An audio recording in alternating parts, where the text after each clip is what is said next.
ലോകം അതിനിർണായകമായ ഒരു ആണവ ആക്രമണത്തിന് മുൻപിൽ നിൽക്കുകയാണോ എന്നതിലേക്കുള്ള സൂചനകൾ റഷ്യയിൽ നിന്ന് വരികയാണ്.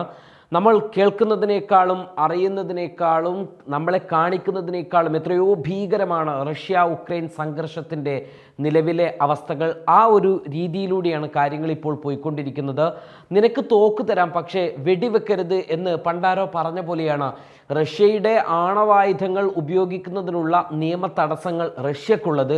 അതേ അവസ്ഥ തന്നെയാണ് ഉക്രൈനും ഉള്ളത് എന്ന് നമ്മൾ മനസ്സിലാക്കണം. കയ്യിൽ ധാരാളം വിദേശ പ്രഹരശേഷിയുള്ള അത്യാധുനികമായ ആയുധങ്ങൾ ഇപ്പോൾ അമേരിക്കയും മറ്റ് പാശ്ചാത്യ രാജ്യങ്ങളുമൊക്കെ ഉക്രൈന് നൽകിയിട്ടുണ്ട്. പക്ഷേ അവ ഉപയോഗിക്കരുത് എന്നാണ് അമേരിക്കയും നാറ്റോയും ഫ്രാൻസും ഇംഗ്ലണ്ടും ജർമ്മനിയും ഉൾപ്പെടെയുള്ള രാജ്യങ്ങൾ പറഞ്ഞിരിക്കുന്നത്. ഈ അവസരത്തിൽ കയ്യിലിരിക്കുന്ന ആയുധങ്ങൾ ഉപയോഗിക്കുവാനുള്ള അനുമതിക്കായി ലോകരാജ്യങ്ങളുടെ മുന്നിൽ സമ്മർദ്ദം ശക്തമാക്കുകയാണ് ഉക്രൈൻ. ആ ഉക്രൈന് ആശ്വാസകരമാകുന്ന വാർത്തയും ഒപ്പം നിരാശയുണ്ടാക്കുന്നൊരു വാർത്തയും വരികയാണ്. ഈ രണ്ട് വാർത്തകളാണ് നമ്മൾ ഇതിൽ പറയാൻ പോകുന്നത്. ആദ്യം ഉക്രൈൻ ആശ്വാസമുള്ള കാര്യം തന്നെ പറയാം. പാശ്ചാത്യ രാജ്യങ്ങൾ നൽകിയ ദീർഘദൂര മിസൈലുകൾ ഉപയോഗിക്കുവാൻ ഉക്രൈന് അനുമതി ലഭിക്കാൻ പോകുന്നു എന്നാണ് ദ ഗാർഡിയൻ റിപ്പോർട്ട് ചെയ്യുന്നത്. ഒപ്പം തന്നെ ബ്രിട്ടീഷ് നിർമ്മിത സ്റ്റോം ഷോഡോ മിസൈലുകൾ ഉപയോഗിക്കുവാനുള്ള അനുമതി ബ്രിട്ടൻ നൽകിയതായുള്ള വാർത്തയും ഗാർഡിയൻ പുറത്തുവിടുന്നുണ്ട്. പക്ഷേ ഇത് ബ്രിട്ടൻ പരസ്യമാക്കാൻ ഇടയില്ല എന്നും ഗാർഡിയൻ തന്നെ പറയുന്നുമുണ്ട്. ഇതേ റിപ്പോർട്ട് തന്നെയാണ് അമേരിക്കയിൽ നിന്നും വരുന്നതും. റഷ്യക്കെതിരെ തങ്ങളുടെ ആയുധങ്ങൾ ഉപയോഗിക്കാൻ ഉക്രൈനെ അനുവദിക്കും എന്നാണ് അമേരിക്കൻ വിദേശകാര്യ സെക്രട്ടറി ആന്റണി ബ്ലിങ്കനെ ഉദ്ധരിച്ചുകൊണ്ട് വിദേശ മാധ്യമങ്ങൾ നൽകുന്ന സൂചനകളെല്ലാം.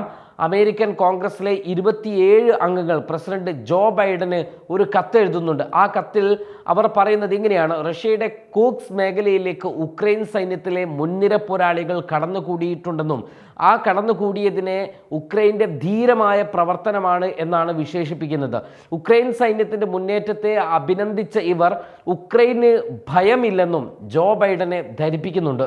ഇതുപ്രകാരം അമേരിക്കൻ ആയുധങ്ങളും പാശ്ചാത്യ ചേരികളുടെ ആയുധങ്ങളും ഉപയോഗിക്കുവാൻ ഈ അവസരത്തിൽ ഉക്രൈന് സാധിപ്പിച്ചു കൊടുക്കണം എന്നും ഉക്രൈന് സാധിക്കും എന്ന ഇങ്ങനെ വന്നു കഴിഞ്ഞാൽ ഉക്രൈന് കൂടുതൽ മുന്നേറ്റങ്ങൾ ഉണ്ടാക്കാൻ സാധിക്കും എന്നാണ് ഇവർ കത്തിലൂടെ ബൈഡനെ ധരിപ്പിക്കുന്നത്. ഈ ഒരു സാഹചര്യത്തിലാണ് ജോ ബൈഡനും അതോടൊപ്പം ആന്റണി ബ്ലിങ്കനും ഒക്കെ ഉക്രൈന് ഒരു മൗനാനുവാദമോ അല്ലെങ്കിൽ തൊട്ടടുത്ത ദിവസങ്ങളിലോ മണിക്കൂറുകളിലോ ഒക്കെ ഔദ്യോഗികമായിട്ടുള്ള അനുവാദമോ ഒക്കെ നൽകാൻ ഇരിക്കുന്നത് എന്ന വാർത്തകളാണ് പുറത്തു വരുന്നത്.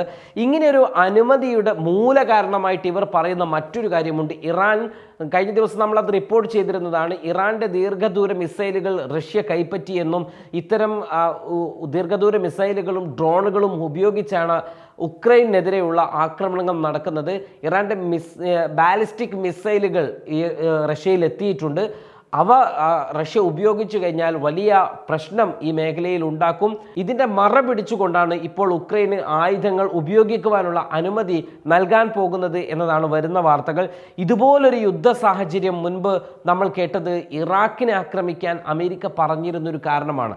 സദ്ദാം ഹുസൈൻ്റെ കയ്യിൽ ആണവായുധമുണ്ടെന്ന് പറഞ്ഞാണ് ഇറാഖിനെ അമേരിക്ക ആക്രമിക്കുന്നത്.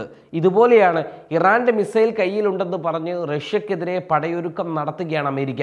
ഒരു ഭാഗത്ത് അമേരിക്കയും പാശ്ചാത്യ രാജ്യങ്ങളും ഇങ്ങനെയൊരു നീക്കം നടത്തുമ്പോൾ അതിനെയെല്ലാം വെല്ലുന്ന തരത്തിൽ റഷ്യ വളരെ പ്രധാനപ്പെട്ട മറ്റൊരു നീക്കം നടത്തി. അതാണ് ഉക്രൈനെ സംബന്ധിച്ചിടത്തോളം ഉക്രൈൻ ഉണ്ടാക്കുന്ന രണ്ടാമത്തെ പ്രതിസന്ധി എന്ന് നമ്മൾ പറഞ്ഞത്. ഒന്ന് ആശ്വാസകരവും മറ്റൊന്ന് തന്നെ ആശങ്കപ്പെടുത്തുന്ന വാർത്തയുമാണ് നമ്മൾ ആദ്യം പറഞ്ഞത്. അതിൽ ആശങ്കയുടെ വാർത്തയാണ് വരുന്നത്. റഷ്യയുടെ മുൻ ക്രെംലിൻ ഉപദേഷ്ടാവ് സെർജി കരഗനോവ് നടത്തിയ ഒരു പ്രസ്താവന അതീവ ഗൗരവമുള്ളതാണ്. റഷ്യയുടെ ആണവായുധങ്ങൾ പൊടുന്നനെ ഉപയോഗിക്കാൻ റഷ്യയിലെ നിലവിലെ നിയമങ്ങൾക്ക് സാധിക്കില്ല.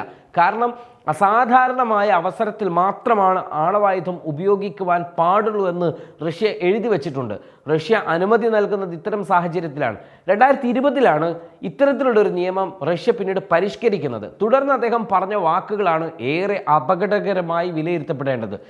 ഒരു സാഹചര്യത്തിലും ഞങ്ങൾ ആണവായുധങ്ങൾ ഉപയോഗിക്കില്ലെന്ന് ഞങ്ങളുടെ എതിരാളികൾ വിശ്വസിക്കുന്ന ഒരു ഘട്ടത്തിലേക്ക് സാഹചര്യങ്ങൾ വഷളാകാൻ മാത്രമാണ് ഞങ്ങൾ തന്നെ കൊണ്ടുവന്ന നിയമം ഉപകരിക്കുന്നത്.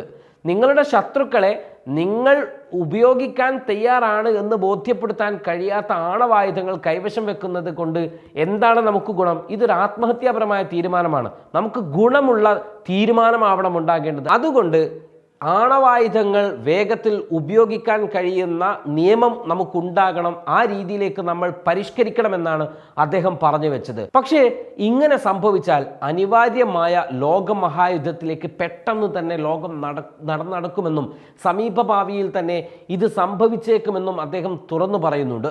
റഷ്യ ആണവായുധങ്ങൾ ഉപയോഗിക്കാൻ തയ്യാറാണെന്ന് നിലവിലുള്ളതും ഭാവിയിലുള്ളതുമായ എല്ലാ ശത്രുക്കളെയും ബോധ്യപ്പെടുത്തുക എന്നതായിരിക്കണം ഒരു സിദ്ധാന്തത്തിൻ്റെ പ്രധാന ലക്ഷ്യം എന്ന് പറഞ്ഞാണ് അദ്ദേഹം തൻ്റെ നിലപാട് അവസാനിപ്പിക്കുന്നത്.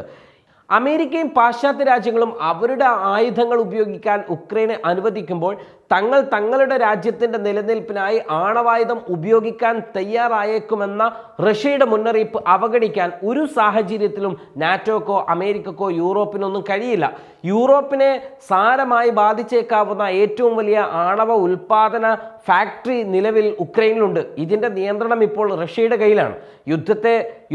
യുദ്ധം തുടങ്ങിയത് മുതൽ റഷ്യ ഇത് തകർക്കുമോ എന്ന ആശങ്ക പലരും പങ്കുവച്ചിരുന്നു. ഈ വിഷയത്തിൽ ആണവ യുദ്ധം എന്ന സ്ഥിരീകരണത്തിലേക്കാണ് കാര്യങ്ങൾ പോവുക എന്ന സൂചനയാണ് റഷ്യൻ ഭാഗത്തു നിന്നും ഇതോടെ വന്നിരിക്കുന്നത്. ഇത് ഉക്രൈനെയും യൂറോപ്പിനെയും ഒരുപോലെ ആശങ്കപ്പെടുത്തുന്നതും ബാധിക്കുന്നതുമാണ്.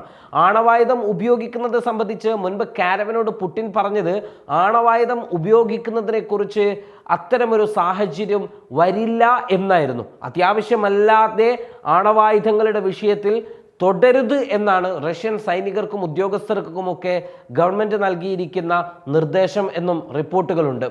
പിന്നീട് ജൂണിൽ തന്നെ പുടിൻ കുറച്ചുകൂടി കടന്നു പറയുന്നുണ്ട്, റഷ്യക്ക് ഇതുവരെ ഒരു പ്രതിരോധ ആക്രമണവും ആവശ്യമായി വന്നിട്ടില്ല. കാരണം അത്തരത്തിലുള്ള പ്രതിരോധ ആക്രമണം ഏതെങ്കിലും സാഹചര്യത്തിൽ റഷ്യ നടത്തുകയാണെങ്കിൽ ശത്രു നശിപ്പിക്കപ്പെടും എന്ന് ഞങ്ങൾക്ക് ഉറപ്പാണ് എന്നാണ്. ഇതിനിടെ ഉക്രൈൻ സൈന്യം മുന്നേറിക്കൊണ്ടിരിക്കുന്ന റഷ്യയുടെ കോക്സ് മേഖല തിരിച്ചുപിടിക്കുവാനുള്ള പോരാട്ടം ഇതോടനുബന്ധിച്ച് റഷ്യ ശക്തമാക്കി എന്ന വാർത്ത കൂടി, ദൃശ്യങ്ങൾ കൂടി പുറത്തു വരികയാണ്.